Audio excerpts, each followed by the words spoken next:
Gia de Arcilia. I'm the first reporter. Our topic is development employee morale. Learning objectives. After this lesson, you should be able to recognize the importance of morale. Tell how employee morale is the corporate version of good health. Answer the questions about employee morale. Explain the difference between motivation and morale. And tell why treatment must be firm of fair. Introduction: Human resources are company assets that must be maintained to keep the company at competitive advantage in this changing world of work. While machines and other technological assets need maintenance and reformation, employees are assets that could not be changed immediately by changing function should be considered as a maintenance factor that would keep the employee working efficiently and productively in the organization. Employee morale. Morale is the mental attitude that makes the employee performs his work willingly and enthusiastically. It is the state of mind is intangible to measure and it is manifested in his attitude toward work and his relationships with the work environment. Since morale is intangible, it is present in varying degrees on how the employee reacts to the company policies and programs, his supervisors, his pay rewards, and those of his opportunities for his advancement in this company. So when you say employee morale, it is the willingness of your employee to do some task without asking anyone, or shall we say without comparing to anyone in such doing work she or he just want to finish the job that given to his or her. Factor that influence the development of morale. Number one, employee factor. The employee's attitude and values are the results of the kind of education, social environment, and economic status. The employee must be able to understand the company policies, rules, and regulation because these are indicative of the quality in the hiring procedure and selection of the employee. Employee attitudes, values, and understanding of company roles. Siya mo siya. Number two, management practices. As properly emphasized in the previous discussions, the quality of supervision and management practices are the makings of the front managers and supervisors. Quality of supervision and management. Number three, environmental communication. Good employee and management relationships depends on the environmental communication. Open communication between the management and employee is the basic in all relationships.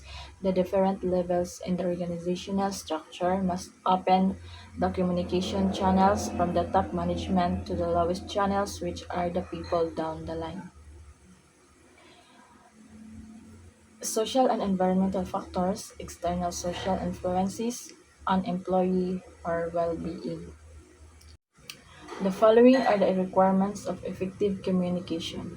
A. Stress, openness, fairness, and direct to the point communication. Avoid words and process that are not properly understood. Be clear and fair. B. Encourage feedback and immediate response from the receiver. Encourage response to feedback promptly. D. Repeat communications when necessary. Remove barriers in communication and be sure that you are properly understood. Repeat key information and remove barriers. Lesson alternatively understand the meaning of the message for the greater understanding of all memoranda, bulletin, verbal channels, and other media. Listen actively and understand the message fully. 4. Social and environmental factors. The social conditions outside the work environment play to some extent to the development of employee morale. His mental and emotional conditions are influenced by the social forces to which the employee is exposed daily. To counteract and develop more concerned employees, the management must develop social programs within the organizational environment. Good employees morale could be developed through the following. A. Recreational activities. The company recreational activities must focus on the development of teamwork and cooperation among employees and a positive attitude toward the attainment of moral values. Activity, recreational activities for teamwork and positive attitudes. B. Social activities. Company social such as annual outings, Christmas parties, and other important company gatherings are venues for social development. Organizing social activities for social development. C. Athletic programs. All year-round athletic competitions and departmental athletics activities would channel the extra energy and development cooperative attitudes that in turn development employees' morale. Athletic progress. So you have to organize such things like this to know what are those attitude in employee and what are those things they know and also that they will have D. Training programs. This could be formal settings where employees discuss both technical and value formation topics that could greatly influence the development of employee morale toward the company's objectives and goals. Okay, training program. So, it will train those employees so that they will know those goals and objectives in such company just they will work. The role of motivation in the development of employee morale. Managers and supervisors get things done through the work of the people under their direct change. Motivating employee to perform well is a major concern to all managers and supervisors, and this plays a great role in the development of employee morale. The words motivations and motivating are derived from the word motives, which are drives, impulses, or desire that move toward the desired goal or objective. A motive is an inner state of the employee mental process that directs him to seek to safety a felt need that develop his moral toward the attainment of a personal goal or purpose. So the role of motivation in the development of employee morale. Motivation plays a significant role in the development of employee morale.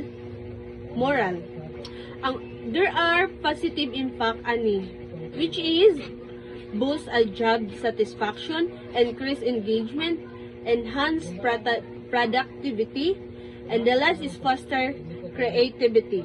So there are good accomplishment and personal satisfaction. First is personal accomplishment. Personal accomplishment refer to achievements or success that an individual has attained in their personal or professional life. This accomplishment can be significant milestone, achievements, or recognition that demonstrate a person's skills, abilities, and character. So example ani kay career achievements, education achievements, personal growth, community involvement, and the last is creative achievement. And the second is getting credit for good ideas implemented by management. Getting credit for good ideas implemented by management, which is referred to the recognition and acknowledgement an individual receives for their contribution to an organization's success. So, napo ni siya benefits, which is rather increased visibility, career advancement, motivation, and the last is improved job satisfaction. Having a capable supervisor. Having a capable supervisor refers to having a manager to leader who possesses the skills, knowledge, and qualities necessary to effectively guide, support, and develop their team members. So there are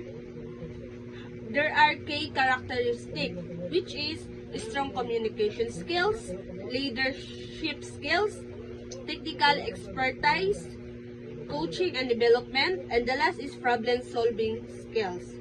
And the third is having challenge work capabilities. Having challenging work capabilities refer to the ability to handle complex, demanding, and dynamic work environments. Ang key aspect ani na pud niya is problem solving, critical thinking, adaptability, resilience, and creativity. And the next is being kept informed. Being kept informed refers to the regular flow of information and updates about important matters, such as ang mga benefits ani is increased transparency, improve decision making, enhance trust, better preparedness. And the next is explain participating in decision making.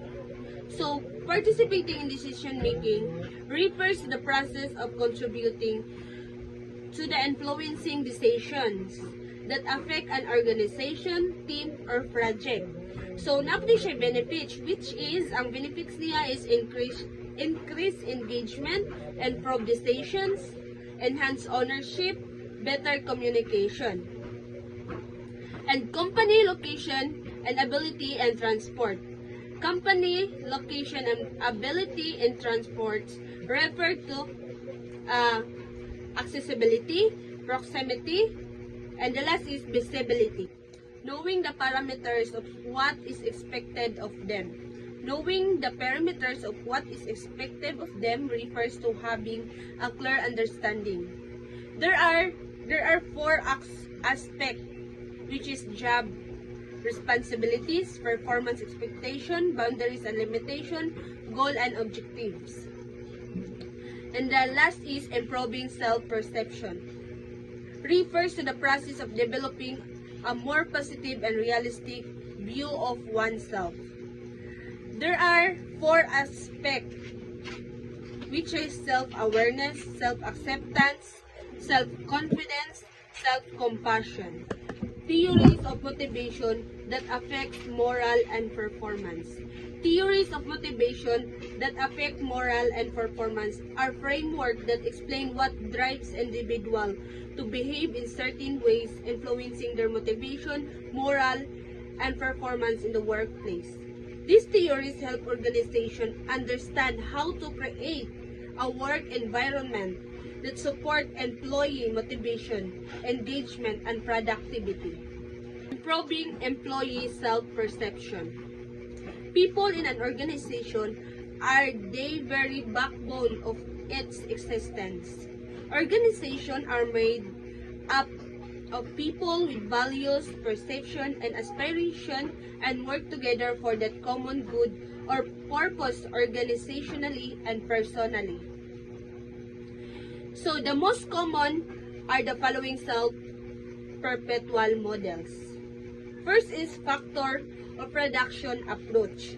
This is a classical approach that considers employee as another factor of production. This system of truth provides background for Douglas MacGregor's theory, X, which state that the average woman being is general lazy, dislike works and would avoid it if possible. Avoid responsibility, and the last is need to be concerned, course rather, to perform effectively. The common are the following self-perpetual models. Number 2, human relation approach.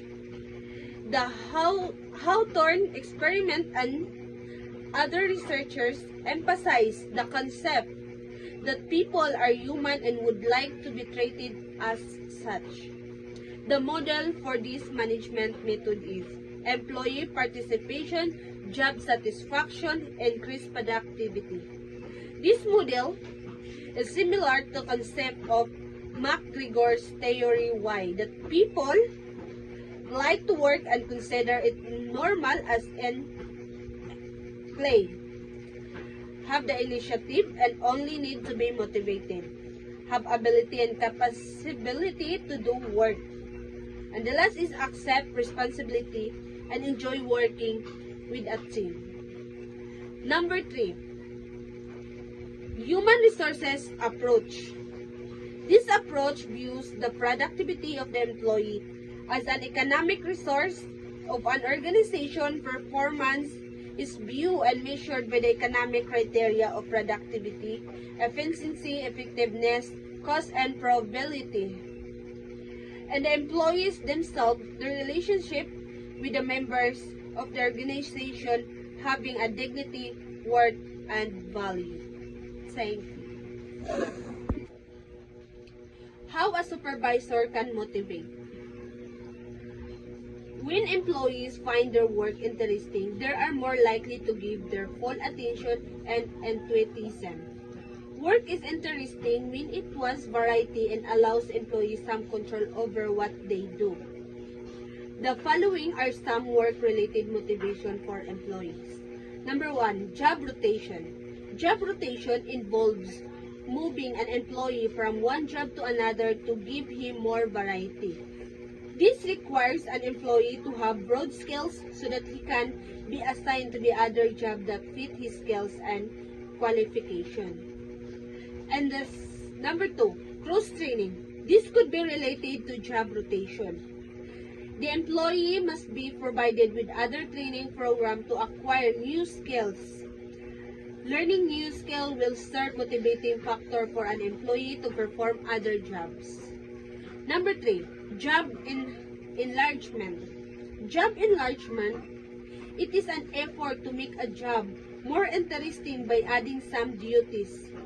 With other training, assume that variety in a job makes it more satisfying with the result that an employee are motivated. And the last is 4, job enrichment. It means incorporation of motivating factors into a job. An enriched job gives an employee more responsibilities to make decisions and more recognition for good performance. Enriched jobs are more challenging and presumably more rewarding. Good evening, everyone. My name is Jerry Ideparini. And my topic, how supervisors can motivate. When employees find their work interesting, they are more likely to give it their full attention and enthusiasm. Work is interesting when it has variety and allows employees some control over what they do. The following are some work-related motivation employees. So, how a supervisor can motivate ko, no? As a supervisor in a certain company, you must act like a role model to your employees, act like a leader, and show your employees how work job is more important and interesting. You have to train your employees to make more effective and doing their job. Nasa 4 types of job. 1. Job rotation.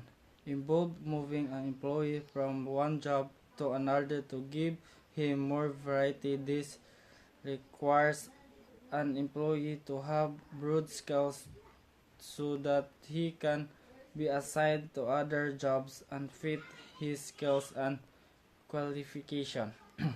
Ang job rotation kuno, this is the way to enhance the skills of your employees, not to focus only one job but to rotate into another for them to have broad skills to other jobs. Number 2, cross-training. Cross-training, this is could be related to job rotation. The employees must be provided with other training programs to acquire new skills. Learning new skills will serve motivating factors for an employee to perform over jobs. So cross-training, this is a more important. Employees must be provided with other trainings programs in order to be trained well and to become more effective in doing their job well. So, number 3, job enlargement. It is an effort to make a job more interesting by adding some duties.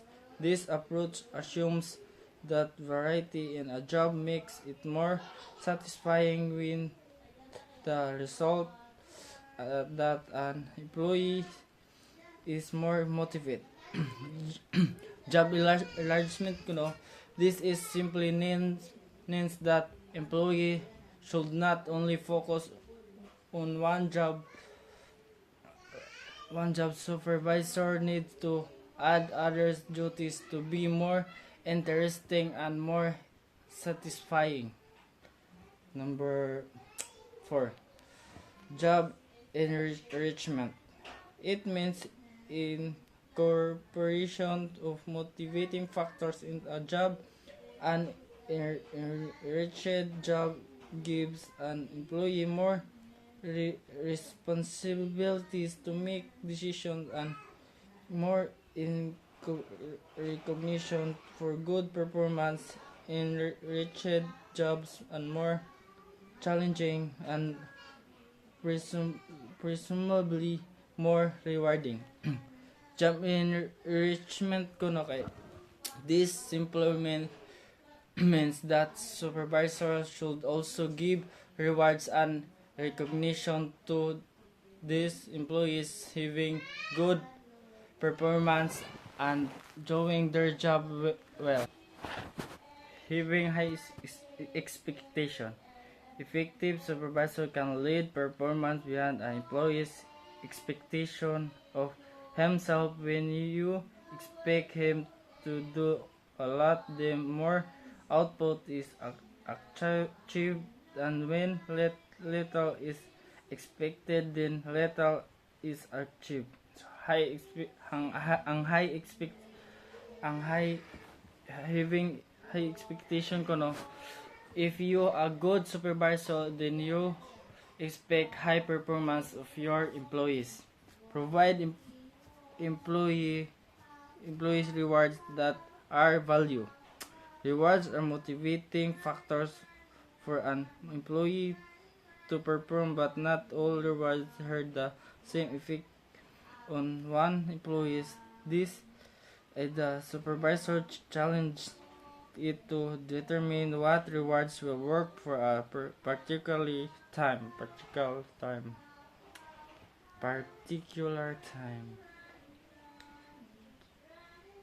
Ang provide employee rewards that are value kay 1. This is the motivating factors for an employee be to be rewarded and their job well done. Then, treating employee as individuals. Most theories of motivation, as discussed earlier, emphasize different things that motivate an individual to different degrees. Ang treat employee as individuals is 1. As a supervisor, treat your employees like a family to gain trust and unity. So, yun. Money as motivator. Most theories of motivation, as discussed, so money as a motivator as a employee kuan ng need money. So if financial incentives, they with the pay plan is instructed can influence the degree to which the employees are motivated to perform well. Some pay plain effort offer bonuses, communication, or exceeding target of their job objective. So, ang financial incentives kuno kay this the way how to encourage your employee to perform their job well by offering rewards and bonuses. Yun.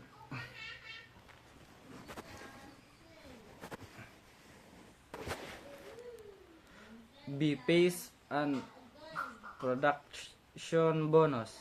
Some companies pay for additional place work produced that is over and above the production quota. So, ang piecework and production bonus kuno is additional bonuses offered you for meeting or is executing the required production quota. The following are additional incentive pay system. Nasa 7 types. 1. Pays rate. Pays rate, some companies pay additional premiums for additional place of work. Companies should more than require quota for production. So ang pays rate kuno kay your pay your employees per group item they produce. If they exceed the required items, they produce the pay on your wage in one additional amount for pays rate their production. Yun. Production bonus system. When so are their park and workers are required to produce more goods to take advantage of the growth in sales. Production bonuses are given by the management in excess of the regular production agenda. So ang production bonus system kuno, this is a monetary rewards or incentives offered to employees based on their individuals or their performance in activating specific production for good or objections.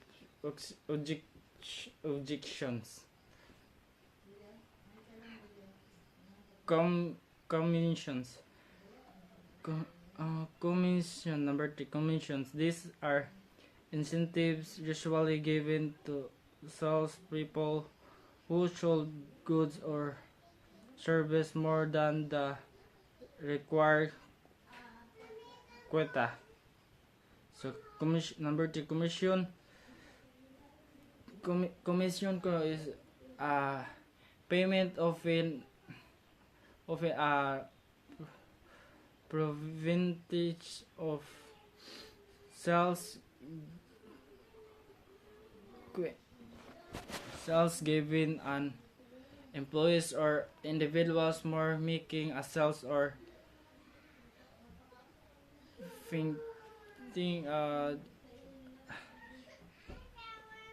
Number 4, payment or suggestion system. They encourage employees to think of product improvement methods, improvement and make better products or reduce working time schedule. Employees are rewards for good suggestion. Ang payment for suggestion system kuno is payment for employment ideas and more a good suggestion. Group 5 Group incentive plan, a financial incentive plan that rewards team of workers for meeting or exceeding the target objective. So ang group incentive plan kay giving rewards to a group, your team and workers for meeting the target objective. Then profit plans, profit sharing plan. This is a group incentive plan under the which company set aside a share of its profit and divides it among the employees. So ang profit sharing plan kay sharing decision of profit learned by your company among the employee. Diyon.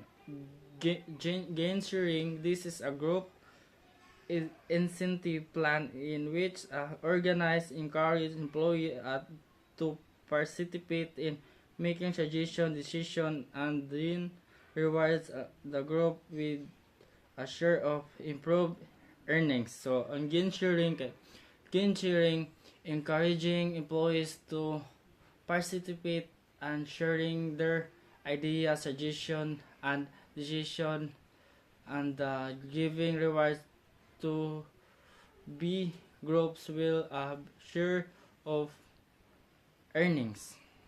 And thank you.